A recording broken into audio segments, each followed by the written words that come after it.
Hello students. आज हम start करेंगे व्हीटस्टोन ब्रिज। जैसे कि मैंने आपको बताया था लास्ट क्लास में कि हमें मीटर ब्रिज और पोटेंशियोमीटर पढ़ना है। तो मीटर ब्रिज पढ़ने से पहले हमें व्हीटस्टोन ब्रिज पढ़ना बहुत ज़रूरी है, क्योंकि मीटर ब्रिज जो है व्हीटस्टोन ब्रिज के प्रिंसिपल पर ही बेस्ड है, या फिर ये कह लीजिए कि वो प्रैक्टिकली व्हीटस्टोन ब्रिज ही है।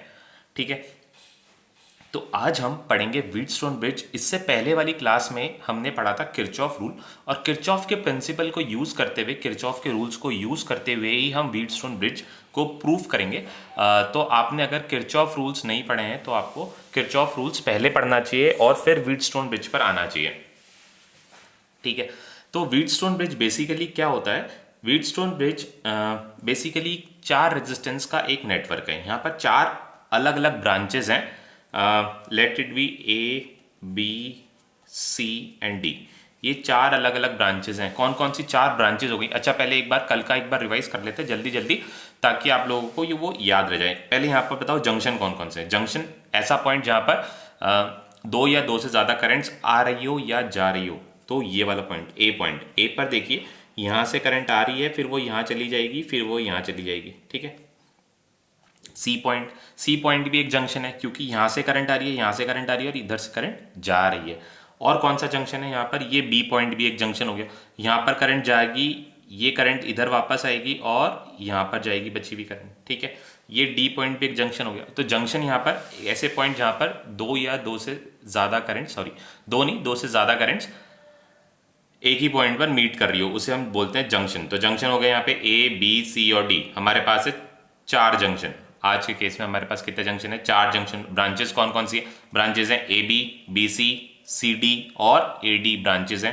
रेजिस्टेंस यानी एलिमेंट्स कौन कौन से हमारे पास? पी, क्यू, आर और एस, ये हमारे एलिमेंट्स हैं। ये बैटरी भी हमारी एक एलिमेंट है। सपोज हमने वी वोल्ट की बैटरी यहाँ लगा दी है, ये भी एक एलिमेंट हो गया। ये की लगाई है मैंने, तो की भी एक सर्किट का एलिमेंट हो गया। जब हम इसको क्लोज करेंगे तो यहाँ पे करंट फ्लो होना स्टार्ट हो जाएगी। ठीक है, तो Wheatstone is basically a network of four resistances. और व्हीटस्टोन ब्रिज ये कहता है कि अगर इन चारों रेजिस्टेंसेस का रेशियो, मतलब रेशियो, इनका रेशियो, इस नेटवर्क का रेशियो कुछ इस तरह से बैलेंस हो जाता है। यहाँ पर चार रेजिस्टेंसेस आपको नजर आ रहे हैं, तो ये कहता है कि अगर P upon Q R upon S के इक्वल हो जाता है, ये कहता है कि अगर P upon Q R upon S के इक्वल हो जाता है, तो इसका मतलब है कि ये जो बीच वाला जो गैल्वेनोमीटर हमने लगाया, बीच में क्या लगाया हमने? गैल्वेनोमीटर लगाया, तो इस गैल्वेनोमीटर से कोई भी करंट फ्लो नहीं होगी। ये कैसे पता लगाओगे कि आप गैल्वेनोमीटर से करंट फ्लो नहीं हो रही? आप देख सकते हो गैल्वेनोमीटर क्या करता है। गैल्वेनोमीटर एक बहुत ही सेंसिटिव इंस्ट्रूमेंट होता है जो कि करंट को सेंस करता है। अगर उसमें से कोई भी करंट पास होती है तो वो लेफ्ट या राइट कोई ना कोई डिफ्लेक्शन जरूर देगा। अगर जीरो करंट पास हो रही हो और बैटरी ऑन है, तो इसका मतलब ये है कि गैल्वेनोमीटर से अगर जीरो डिफ्लेक्शन हो और बैटरी ऑन हो, इसका क्या मतलब है कि गैल्वेनोमीटर से कोई भी करंट फ्लो नहीं हो रही है। मतलब ये गैल्वेनोमीटर की जो नीडल है, ये गैल्वेनोमीटर की स्केल हो गई। यहाँ पे अगर जैसे ही करंट फ्लो होती है तो ये नीडल या तो लेफ्ट चली जाती है, और करंट का डायरेक्शन बदल दो तो ये नीडल चली जाती है राइट। अगर बैटरी ऑन है और ये नीडल सिर्फ बीचों बीच है, बीचों बीच लगी हुई है या बीचों बीच रखी हुई है और इसमें कोई भी डिफ्लेक्शन नहीं आ रहा, इसका मतलब ये है कि इस गैल्वेनोमीटर से कोई भी करंट फ्लो नहीं कर रहा है। अब हमारे केस में ये जो गैल्वेनोमीटर है, ये चार रेजिस्टेंसेस के बीच में लगा हुआ है, और हमने बोला कि गैल्वेनोमीटर से, हमने नहीं, व्हीटस्टोन ने बोला है, बेसिकली व्हीटस्टोन ने बोला है कि इस गैल्वेनोमीटर से कोई भी करंट फ्लो नहीं करती है। जब तक कब फ्लो नहीं करेगी? जब ये रेजिस्टेंस का रेशियो कुछ इस तरह से इक्वल हो जाए। P अपॉन क्यू, ऊपर वाली ब्रांचेस और नीचे वाली ब्रांचेस का रेशियो इक्वल हो जाए। P upon Q is equals to R upon S. ऐसा हो जाएगा तो ये जो गैल्वेनोमीटर है, इसमें से कोई करंट फ्लो नहीं करेगा। अब व्हीटस्टोन ने मान लिया, व्हीटस्टोन ने बोल दिया और हमने मान लिया, ऐसा हो नहीं सकता। हम इसको प्रूफ करके देखेंगे। हमने इसको प्रूफ किया और प्रूफ करके देखेंगे कि क्या व्हीटस्टोन की बात सच थी या वो गलत कह रहा था। तो हम इसका प्रूफ देखते हैं। तो प्रूफ देखने के लिए हम लास्ट लॉ हमने जो पढ़ा था वो था किरचॉफ लॉ। तो किरचॉफ रूल को यूज करते हुए हम इसको प्रूव करते हैं। तो किरचॉफ की बात भी सही हो जाएगी और व्हीटस्टोन ब्रिज की बात भी हम अगर प्रूफ होता है तो सही प्रूफ कर लेंगे। किरचॉफ के नियम को या किरचॉफ के जो लॉज थे उसको हम एग्जैक्टली वैसे का वैसा कंसेप्ट वाइज अप्लाई करेंगे और देखते हैं कि व्हीटस्टोन की बात सच होती है या नहीं होती है। तो हम क्या करते हैं, किरचॉफ रूल लगाने से पहले सबसे पहले हमें क्या करना पड़ता है, हमें करंट बनानी पड़ती है। तो करंट हमेशा मैंने बताया था कि बैटरी से निकालनी है, तो बैटरी से हमने करंट निकाल दी आई, ठीक है। ये आई करंट जाके दो पार्ट्स में डिवाइड हो गई, एक ब्रांच में ऊपर चली गई I1 और नीचे वाली ब्रांच में, ऊपर ब्रांच कौन सी है, AB ब्रांच में चली गई I1 और AD ब्रांच में आ गई I2, ठीक है। और फिर इस I1 को देखते हैं, I1 आगे गई B तक जाने के बाद B पर क्या आ गया, जंक्शन आ गया, मतलब यहां पर करंट अब डिवाइड होगी। अब एक करंट को जाना है BD ब्रांच में और एक करंट को जाना है BC ब्रांच में। अगर BD ब्रांच में IG मान लिया, गैल्वेनोमीटर से जाने वाली करंट IG मान लिया, IG करंट अगर BD ब्रांच में जाती है तो BC में से कितनी जाएगी, कितनी रही थी ब्रांच में, I1 आ रही थी, IG यहां चली गई तो यहां पर कितनी जाएगी, यहां पर I1 माइनस IG जाएगी, ठीक है। अब क्या है, अब इसमें आते हैं I2 पर आते हैं, I2 यहां पर आई और यहां पर इसको एक करंट और मिल गई, इसको साथ मिल गया, किसका, IG का साथ मिल गया, और IG को लेकर ये गई यहां पर तो ये जो DC ब्रांच है यहां पर करंट कितनी हो गई, यहां पर हो गई करंट I2 प्लस IG। अब जब ये दोनों करंट कौन सी, BC वाली करंट और CD वाली करंट पहुंची जंक्शन C पर, BC से कितनी आ रही है, I1 माइनस IG और DC से आ रही है I2 प्लस IG, तो इस जंक्शन पर दोनों करंट्स ऐड हो रही है। चलो ऐड करके देखते हैं, I1 minus IG plus I2 plus IG cancel out करते हैं, IG और IG कैंसिल हो गए, बचे क्या I1 प्लस I2। हमने इस जंक्शन में या इस नेटवर्क में कितनी करंट एंटर करवाई थी, यहां पर देखो I करंट एंटर कराई थी और I को दो पार्ट्स में तोड़ दिया था, तो I1 प्लस I2 की वैल्यू कितनी हो गई I, और यहां पर हमारे पास बाहर कितनी आ गई I1 प्लस I2, जो कि किसके बराबर होनी चाहिए, I के बराबर होनी चाहिए। अब ये I करंट ही बैटरी के अंदर गई, तो बैटरी से जितनी करंट निकल रही थी उतनी करंट हमने बैटरी के अंदर वापस घुसा दी है। इसका ये मतलब है कि हमने जो करंट डिस्ट्रीब्यूशन माना है, हमारा जो करंट डिस्ट्रीब्यूशन है वो 100% ठीक है। चलिए अब आगे किरचॉफ का नेक्स्ट स्टेप में हम क्या करते हैं, हमें डिसाइड करना होता है कि हमें लूप कौन सा लेना है या रास्ता कौन सा लेना है। हम ये वाला रास्ता डिसाइड करेंगे क्योंकि हमें ये 4 रेजिस्टेंस चाहिए, तो हमने क्या करा, एक रास्ता हमने ये बनाया, कौन सा, A से B तक, फिर B से D तक और D से A तक, in loop A B D A, in loop A B D A। तो A B D A, तो आप कहां से गए, A से B तक और फिर B से D तक और फिर D से A तक, तो ये आपका रास्ता हुआ, ठीक है। अब इक्वेशंस बनाते हैं, किरचॉफ के साइन कन्वेंशंस को यूज करते हुए इक्वेशंस बनाएंगे, तो उसमें हमें कंफ्यूज नहीं होना है। किरचॉफ के साइन कन्वेंशंस क्या बोला था हमने बोला था कि रेजिस्टेंस के केस में अगर आपकी डायरेक्शन और करंट की डायरेक्शन सेम है तो रेजिस्टेंस के अक्रॉस जो पोटेंशियल डिफरेंस होता है उसका साइन हमें क्या लेना है, उसका साइन हमें पॉजिटिव लेना है। तो देखिए ए बी ब्रांच में आप भी जा रहे हैं ए से बी की तरफ, करंट भी कहाँ जा रही है, ए से बी की तरफ, आपकी डायरेक्शन और करंट की डायरेक्शन सेम हो गई, मतलब आप कहाँ जा रहे हैं, हाई पोटेंशियल से लो पोटेंशियल पर, मतलब हमें साइन क्या लेना है, पॉजिटिव लेना है। तो ये जो रेजिस्टेंस है P के अक्रॉस जो पोटेंशियल ड्रॉप होगा कितना होगा, I1 into P, I1 into P का साइन क्या होना चाहिए, I1 इंटू पी का साइन होना चाहिए पॉजिटिव। इसके बाद आप गए B से D पर, B से D पर आप आए, आपकी डायरेक्शन करंट की डायरेक्शन दोनों की डायरेक्शन सेम है, तो आप मूव कर रहे हैं हाई पोटेंशियल से लो पोटेंशियल पर। जब इस तरह से आप मूव करते हैं तो क्या होता है, हमें रेजिस्टेंस के अक्रॉस पोटेंशियल पॉजिटिव लेना होता है। यहाँ पर रेजिस्टेंस कौन है, हमने गैल्वेनोमीटर के अंदर लगे कुछ रेजिस्टेंस होगा उसी को हमने मान लिया, तो यहाँ पर हमने रेजिस्टेंस अज्यूम कर लिया G। तो गैल्वेनोमीटर के अक्रॉस जो पोटेंशियल ड्रॉप आ गया वो कितना आ गया, गैल्वेनोमीटर के अक्रॉस पोटेंशियल ड्रॉप आ गया IG इंटू G, ठीक है। अब आपको जाना है D से लेकर A तक, D से लेकर A तक जब आप जाएंगे तो आपकी डायरेक्शन और करंट की डायरेक्शन, यहाँ पर आपकी डायरेक्शन आप कहाँ से कहाँ जा रहे हो, D से A, और करंट कहाँ से कहाँ आ रही है, करंट आ रही है A से D, मतलब दोनों की डायरेक्शंस क्या हो गई, दोनों की डायरेक्शंस ऑपोजिट हो गई। अब अगर दोनों की डायरेक्शंस ऑपोजिट हो जाती है ऑपोजिट होने का मतलब है आप मूव कर रहे हो लो पोटेंशियल से हाई पोटेंशियल पर, क्योंकि करंट तो हमेशा हाई पोटेंशियल से लो पोटेंशियल पर आती है, और आप अगेंस्ट द करंट जा रहे हो, मतलब आप जा रहे हो लो पोटेंशियल से हाई पोटेंशियल पर, तो पोटेंशियल मतलब तो साइन क्या आ जाएगा, नेगेटिव आ जाएगा।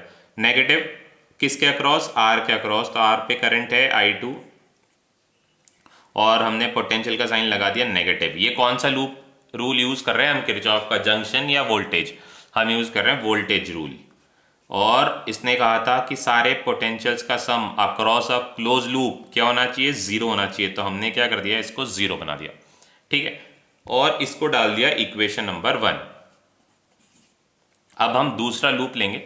दूसरा लूप ये वाला, आप गए B से C, फिर C से D, और फिर C से वापस से B पर, तो आप इस तरह से मूव करें। आप कहाँ से मूव करें, आप मूव करें B से C इन लूप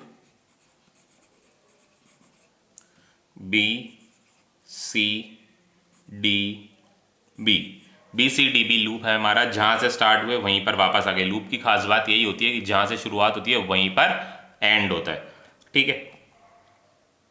अब इसमें हम इक्वेशंस बनाते हैं। तो सबसे पहले BC ब्रांच पर आते हैं। BC ब्रांच में आपकी डायरेक्शन Q, मतलब जब आप B से C ट्रेवल कर रहे हैं, आपकी डायरेक्शन और करंट की डायरेक्शन कैसी है, आपकी और करंट की दोनों की डायरेक्शन सेम है।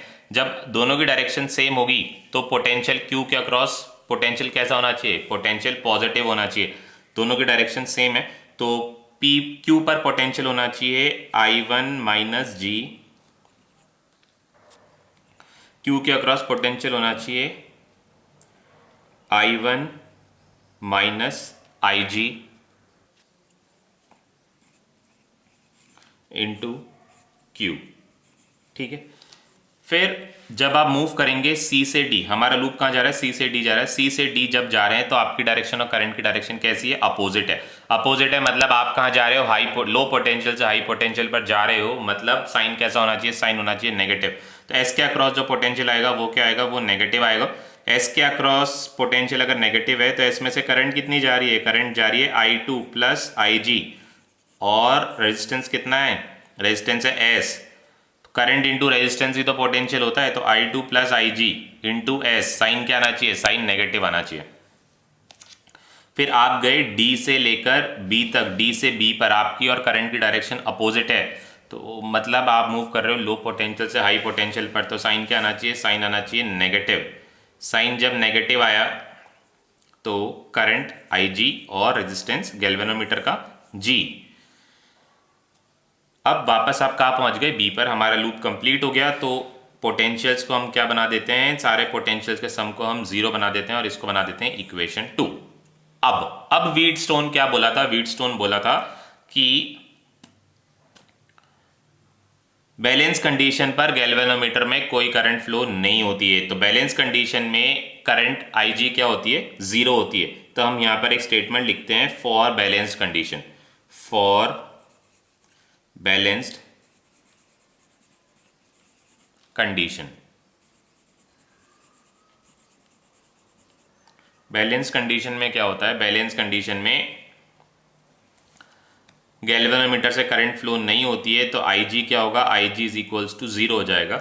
Now putting IG is equals to zero in equation 1 and 2।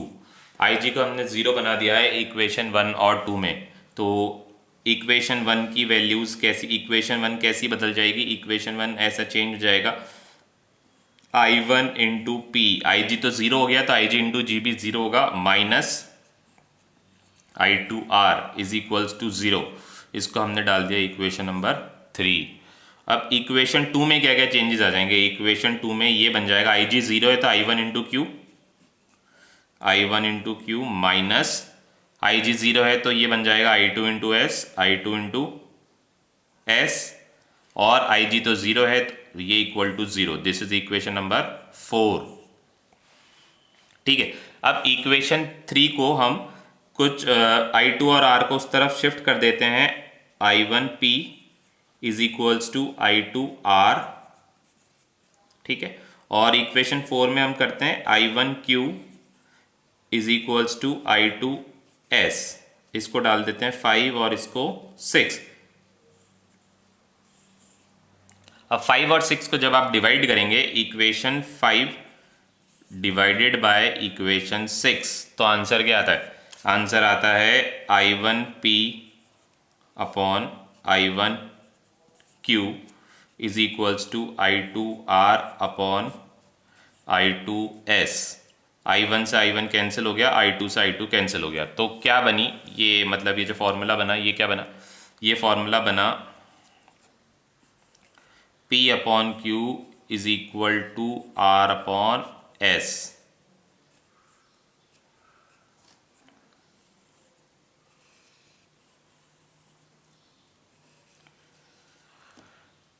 ठीक है, तो यही व्हीटस्टोन ने कहा था कि बैलेंस्ड, अगर बैलेंस्ड है तो आईजी में करंट या गैल्वेनोमीटर में जो करंट है वो जीरो होगी, आईजी जीरो होगा।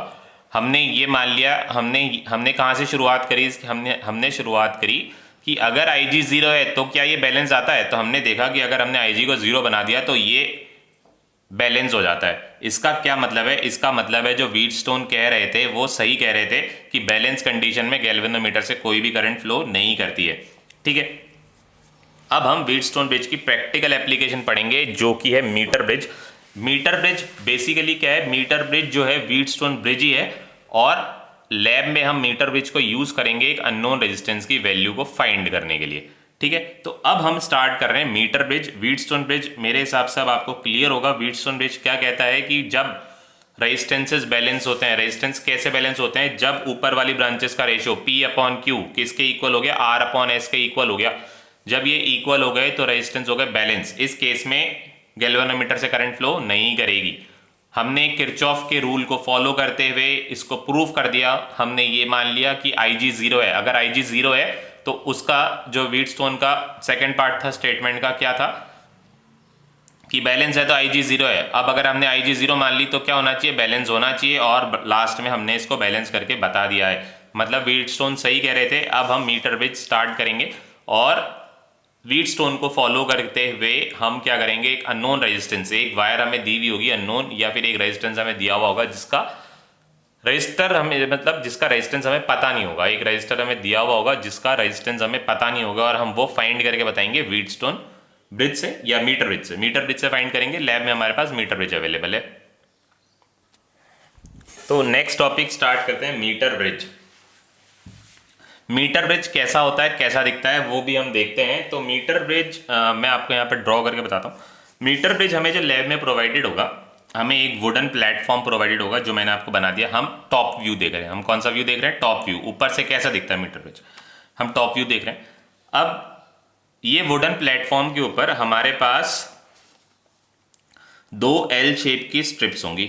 ये मैं यहाँ पर ड्रॉ कर रहा हूँ, एल शेप की स्ट्रिप्स आपके सामने ड्रॉ कर रहा हूँ जिससे कि आपको सब क्लियर होता रहे। ठीक है, ये एक स्ट्रिप मैंने यहाँ पर बना दी, एक स्ट्रिप मैं यहाँ पर बना देता हूँ।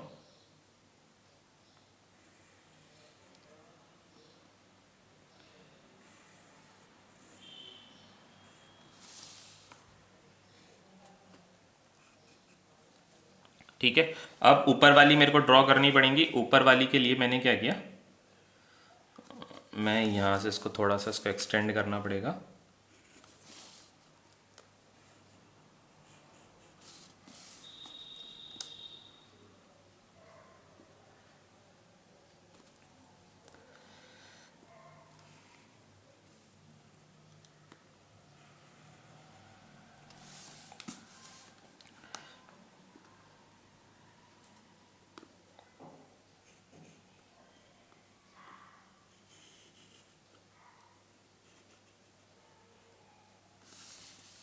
ये स्ट्रिप्स हमारे पास हो गई। अब इसमें थोड़ा सा गैप ज़्यादा हो गया है। ये देखिए, ये दो एल शेप स्ट्रिप्स हैं जो कि दोनों साइड्स में लगी हुई होती हैं। ये दो एल शेप स्ट्रिप्स हो गई हैं, दोनों साइड में लगी हुई हैं। और एक हो गई ये वाली स्ट्रिप, और इन दोनों के बीच में गैप होता है। ये सारी जो एल शेप स्ट्रिप्स होती है, मतलब दो एल शेप स्ट्रिप्स है और एक स्ट्रेट स्ट्रिप है, मतलब आई शेप की मान लीजिए, एक आई है और दो एल है। अब हमने क्या करा है, ये तीनों स्ट्रिप्स जो हमने लिए, एक दो और तीन, ये तीनों स्ट्रिप्स लिए हमने कॉपर की स्ट्रिप्स क्यों लिए? एक तो कॉपर है तो रेजिस्टेंस इसका वैसे ही बहुत कम होगा, और दूसरी हमने वायर की जगह स्ट्रिप ले ली। अब आप ये क्वेश्चन पूछिए कि सर ये हमने यहाँ पर कॉपर वायर क्यों नहीं लिया, कॉपर स्ट्रिप क्यों ली? कॉपर स्ट्रिप, अब मैंने आपको बताया था रेजिस्टेंस जो होता है एरिया के इन्वर्सली प्रोपोर्शनल होता है। अब वायर का क्रॉस सेक्शन एरिया ज़्यादा कि स्ट्रिप का ज़्यादा? ऑब्वियसली ये जो स्ट्रिप है ये वायर से बहुत ज़्यादा मोटी है, तो स्ट्रिप का एरिया ऑफ क्रॉस सेक्शन ज़्यादा है एज कंपेयर टू वायर। अगर ऐसा है तो स्ट्रिप का रेजिस्टेंस वायर से बहुत कम हो जाएगा, क्योंकि resistance area of cross section के इन्वर्सली प्रोपोर्शनल होता है। अब ये जो दोनों एंड्स हैं, ये जो दोनों एंड्स हैं स्ट्रिप की, इसके बीच में हमने कंडक्टिंग वायर नहीं, हमने एक एलॉय लेंगे। एलॉय कोई सा भी मटेरियल का हो सकता है, कॉन्स्टेंटिन या मैग्नीन, जिसमें से करंट फ्लो करती हो। ठीक है, हमने यहाँ पर स्क्रू से ये वायर को यहाँ पर अच्छे से टाइट करके, ये हमें लैब में ऐसे करा हुआ मिलेगा, आपको इसको टाइट करने की ज़रूरत नहीं पड़ेगी। और लैब में हमें ये मीटर ब्रिज जो है इस तरह का मिलता है। यहाँ पर एक स्क्रू होता है, यहाँ पर भी एक स्क्रू होता है, एक स्क्रू यहाँ पर बीच में और एक स्क्रू इधर और एक स्क्रू यहाँ पर। ठीक है, अब हमें क्या करना है, जिस रेजिस्टेंस की वैल्यू आपको फाइंड आउट करनी है, अननोन रेजिस्टेंस कैसा भी हो सकता है। आपको एक कोई भी वायर का टुकड़ा दे देंगे, जैसे सपोज ये कोई वायर का टुकड़ा दे दिया, उस वायर के टुकड़े को यानी अननोन रेजिस्टेंस को आपको लगाना है इस पर, इन दोनों गैप्स के बीच में। तो आपने वायर का एक एंड यहां पर टाई किया और वायर का दूसरा एंड यहां पर टाई कर दिया। This is the unknown resistance. ठीक है, आपने फर्स्ट गैप में क्या लगा दिया, फर्स्ट गैप में अननोन रेजिस्टेंस लगा दिया। यहां पर आपको लगाना है नोन रेजिस्टेंस। यहां पर आपने वायर लिया और यहां पर जोड़ दिया एक रेजिस्टेंस बॉक्स।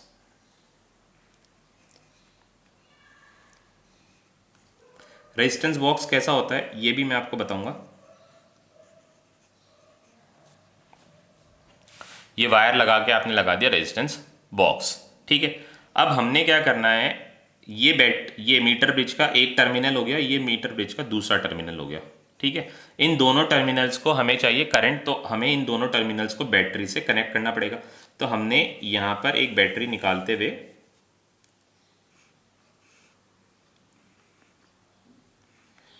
यहां पर हमने एक बैटरी लगा दी है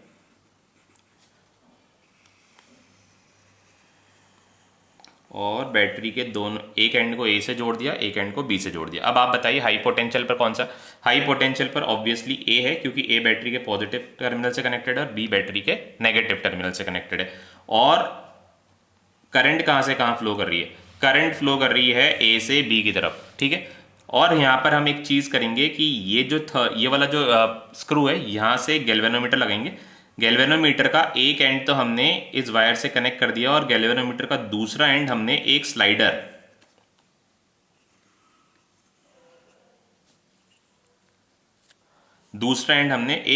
से कनेक्ट कर दिया और स्लाइडर से कनेक्ट करके हमने उसको ए बी वायर से टच कर दिया। अब एक बार आप करंट को थोड़ा सा देखिए, करंट किस तरह से फ्लो कर रही है।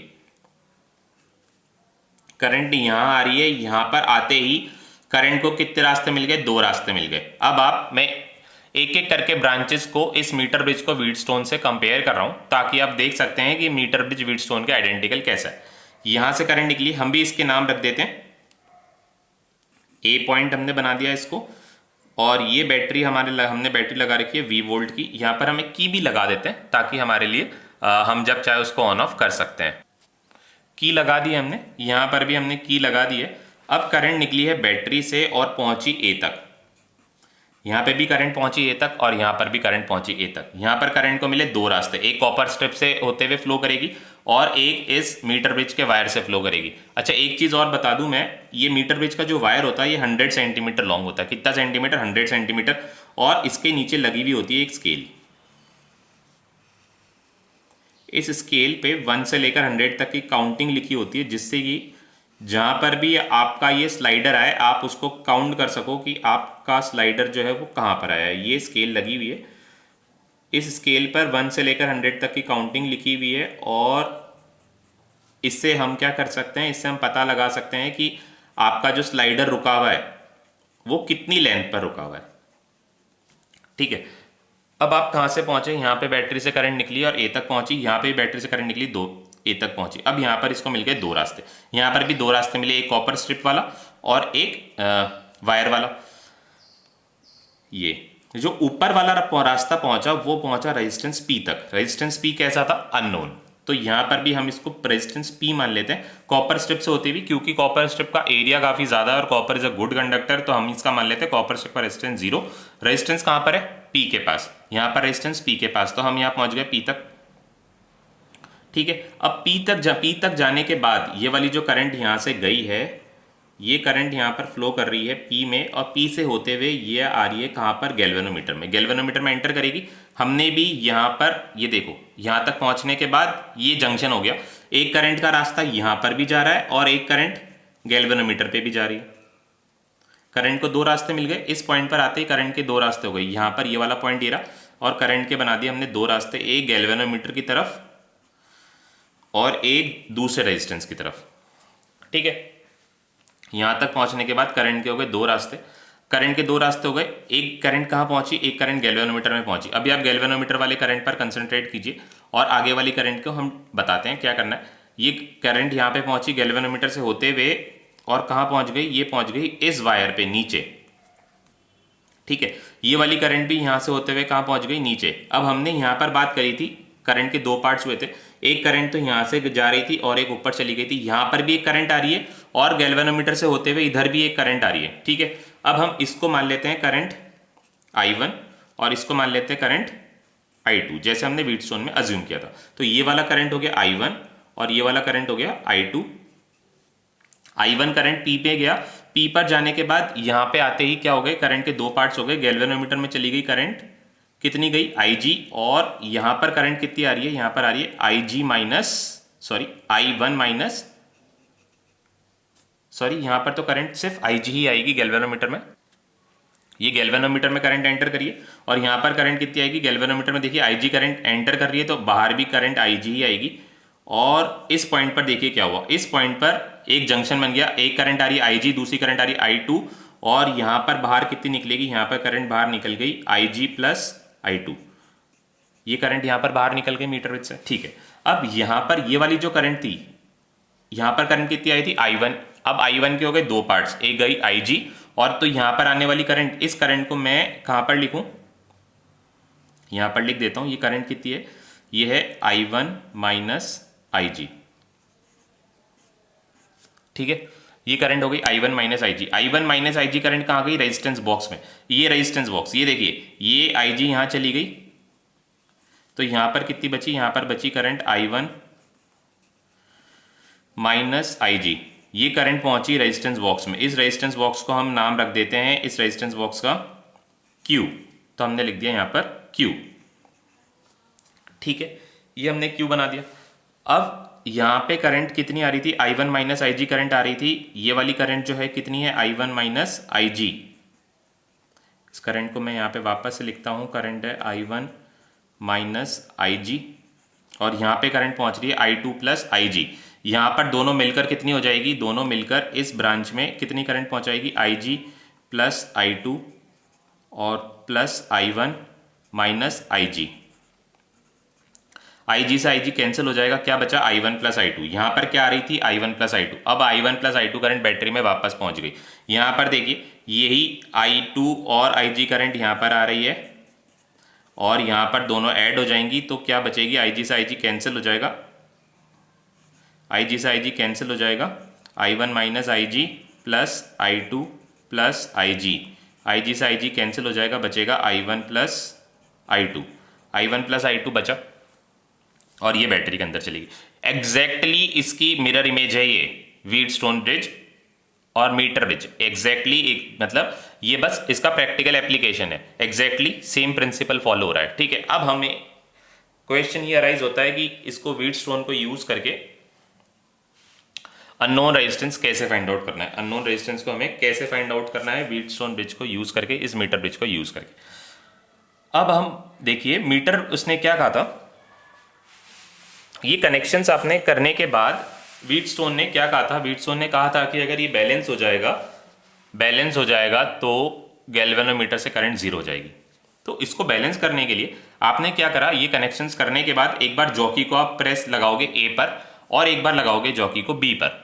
तो ए पर अगर ये जो गैल्वेनोमीटर है, जैसे आपने ए पर लगाया, नो करंट, नल डिफ्लेक्शन में गैल्वेनोमीटर की नीडल होती है स्ट्रेट, ए पर लगाने पर इसकी डिफ्लेक्शन आ गई सपोज लेफ्ट हैंड साइड में, फिर जैसे ही आपने बी पर लगाया इसकी डिफ्लेक्शन आ गई राइट हैंड साइड में।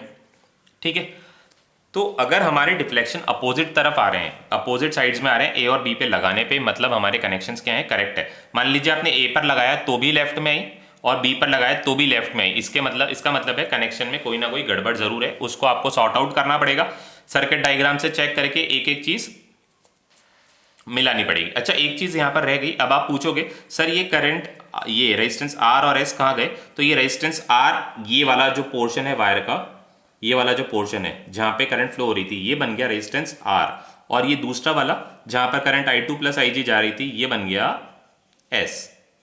ठीक है, ये बन गया R और ये बन गया S।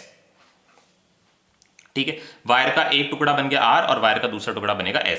अब R और S की लेंथ को हम एडजस्ट कर सकते हैं, तो कैसे करना है देखते हैं। मीटर ब्रिज ऐसे कनेक्शंस करने के बाद, एग्जैक्टली सेम कनेक्शंस करने के बाद आप इस ये जो स्लाइडर है हमारा, उसको ए पर पॉइंट करोगे, ए पर पॉइंट करने के बाद आना चाहिए लेफ्ट पर या राइट पर भी आ सकता है, बट बी पर करने, जैसे आपने बी पर करा तो डिफ्लेक्शन अपोजिट साइड आनी चाहिए, सेम साइड नहीं आनी चाहिए।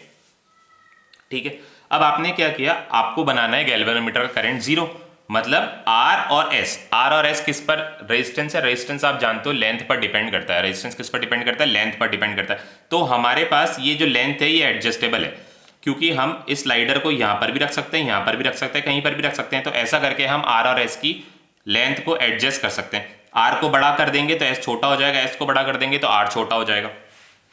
तो ऐसा करके आर और एस की लेंथ को वेरी करेंगे, और वेरी करके हम क्या करेंगे, हम इस तरह से इसको वेरी करते जाएंगे, करते करते करते हम देखेंगे एक पॉइंट ऐसा आएगा कि ये गैल्वेनोमीटर का जो डिफ्लेक्शन है ये यहां पर जीरो बन गया, मतलब यहां पे लेफ्ट में था, ए पर लेफ्ट में, बी पर राइट में, जब आप ए से बी पर जाओगे कहीं ना कहीं जीरो तो बनना चाहिए। तो जब ए से बी पर हम हिट एंड ट्रायल करते करते ए से बी तक जाने लगे तो एक पॉइंट हमें ऐसा मिला कि जहां पर गैल्वेनोमीटर हमें कोई भी डिफ्लेक्शन नहीं दे रहा था। तो हमने क्या अंदाजा लगा लिया, अब हमारा ये जो व्हीटस्टोन है ये बैलेंस हो गया। ठीक है, मान लीजिए वो कहीं यहां पर बीच में जाके बैलेंस हो गया। इस पॉइंट पर स्केल में आपको रीडिंग दिख रही थी 45, फॉर सपोज, कितनी भी हो सकती है, जरूरी नहीं है 45 हो, ये 40 भी हो सकती है, 35 भी हो सकती है, 65 भी हो सकती है, कुछ भी हो सकती है, बट परफेक्ट रीडिंग के लिए हमें चाहिए कि ये जो वैल्यूज हैं ये 50 के आसपास होनी चाहिए, मतलब बीचों बीच होनी चाहिए। जितना ज्यादा बीच में होगा उतना ज्यादा हमारा आंसर जो है वो करेक्ट होगा, मतलब उतनी ज्यादा एक्यूरेट हमारी रीडिंग्स होगी। ठीक है, तो हमने देखा कि मान लीजिए 45 ए से 45 सेंटीमीटर चलने पर हमने देखा कि ये जो IG है, गैल्वेनोमीटर जो है, इसका जो डिफ्लेक्शन है ये इस तरह का हो गया, बीच में आ गया ये। ठीक है, तो बीच में आने का मतलब है IG हो गया जीरो, गैल्वेनोमीटर से कोई भी करंट फ्लो नहीं कर रही है। अब गैल्वेनोमीटर से अगर कोई भी करंट फ्लो नहीं कर रही है तो व्हीटस्टोन हो गया बैलेंस। अब बैलेंस व्हीटस्टोन पे क्या होता है, बैलेंस व्हीटस्टोन पे होता है P/Q। P की वैल्यू आपको पता है, P की वैल्यू आपको नहीं पता है, Q की वैल्यू आपको पता है। Q हमारा रेजिस्टेंस बॉक्स है, नॉन रेजिस्टेंस, इसमें से आप जितना भी रेजिस्टेंस निकालेंगे वो वैल्यू RB की हो जाएगी, वो वैल्यू रेजिस्टेंस बॉक्स की हो जाएगी।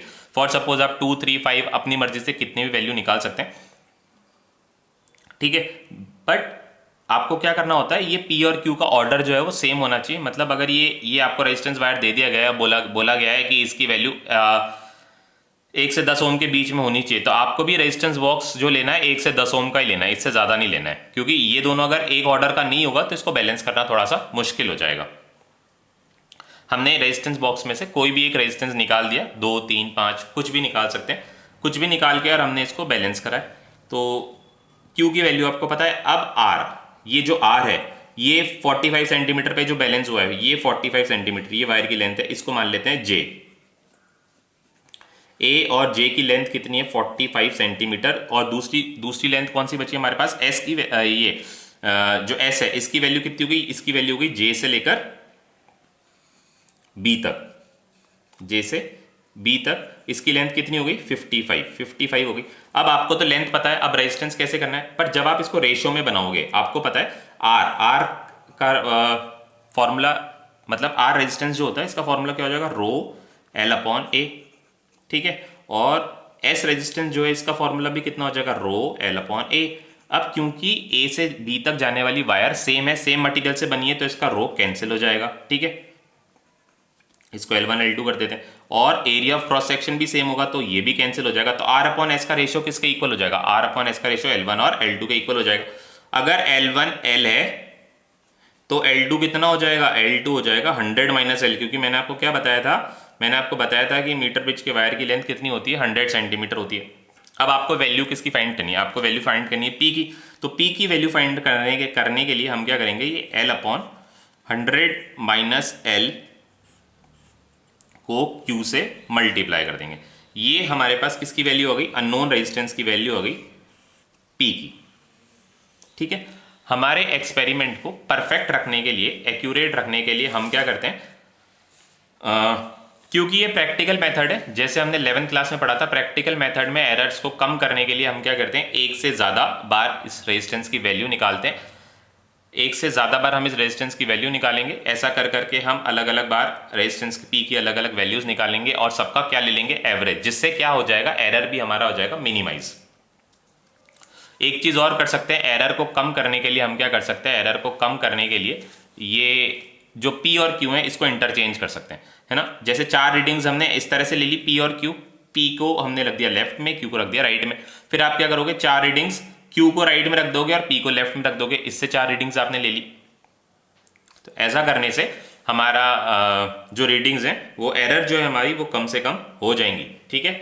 और इसके कुछ प्रिकॉशंस ही होती हैं, इलेक्ट्रिकल में आप जितने भी एक्सपेरिमेंट्स करेंगे इसमें प्रिकॉशन सब में ये रखा जाता है कि wires should be neat and tight. Neat मतलब इसमें वायर पे क्योंकि कंडक्टर है तो इनमें कार्बन इकट्ठा हो जाता है, तो आपको वायर को क्या करना है, वायर को सैंड पेपर से उसको क्लीन करके ही कनेक्शंस करने हैं, अदरवाइज क्या होगा, कार्बन की वजह से रेजिस्टेंस आ जाएगा और आपकी जो रीडिंग्स हैं वो गलत आ सकती हैं। तो जिस पॉइंट पर कनेक्शन कर रहे हो उसको भी क्लीन करना है और वायर को भी आपको क्लीन करना है, ठीक है। ये वायर्स को आपको क्लीन करके लगानी है, सारे कनेक्शंस आपको टाइट रखने हैं। रेजिस्टेंस बॉक्स के अंदर जितनी भी कीज हैं, ये रेजिस्टेंस बॉक्स कैसे काम करता है ये भी मैं आपको बताऊंगा। मेरे को प्रैक्टिकली आपको रेजिस्टेंस बॉक्स दिखाना पड़ेगा, उसी के बाद मैं आपको समझा पाऊंगा कि ये प्रैक्टिकली काम कैसे करता है, ठीक है। रेजिस्टेंस बॉक्स में बहुत सारी कीज होती हैं, 2, 3, 5 ओम की, तो आपको देखना है कि सारी कीज जो होती है वो टाइटली होनी चाहिए। अदरवाइज क्या है, आपने निकाली 2 ओम की और सपोज 5 ओम वाली भी ढीली है, लूज है, तो इसका मतलब है हमारे सर्किट में 2 के साथ 5 ओम वाला रेजिस्टेंस भी ऐड हो जाएगा। तो हमें ऐसा नहीं करना है। जो हमें निकाल रहे हैं, जो की हम निकाल रहे हैं रेजिस्टेंस बॉक्स में से, उसके अलावा सारी की कैसी होनी चाहिए, सारी कीज होनी चाहिए टाइट, ठीक है। तो रेजिस्टेंस बॉक्स में से हमने एक की निकाल दी और हमें फिर ये देखा P अपॉन Q मैंने बता दिया था, ये P और Q ऐसे बने और ये दो रेजिस्टेंस हमारे, ये जो रेजिस्टेंस वायर था AB उसके 2 पार्ट्स हो गए R और S। तो P upon Q is equals to R upon S के इक्वल होना चाहिए।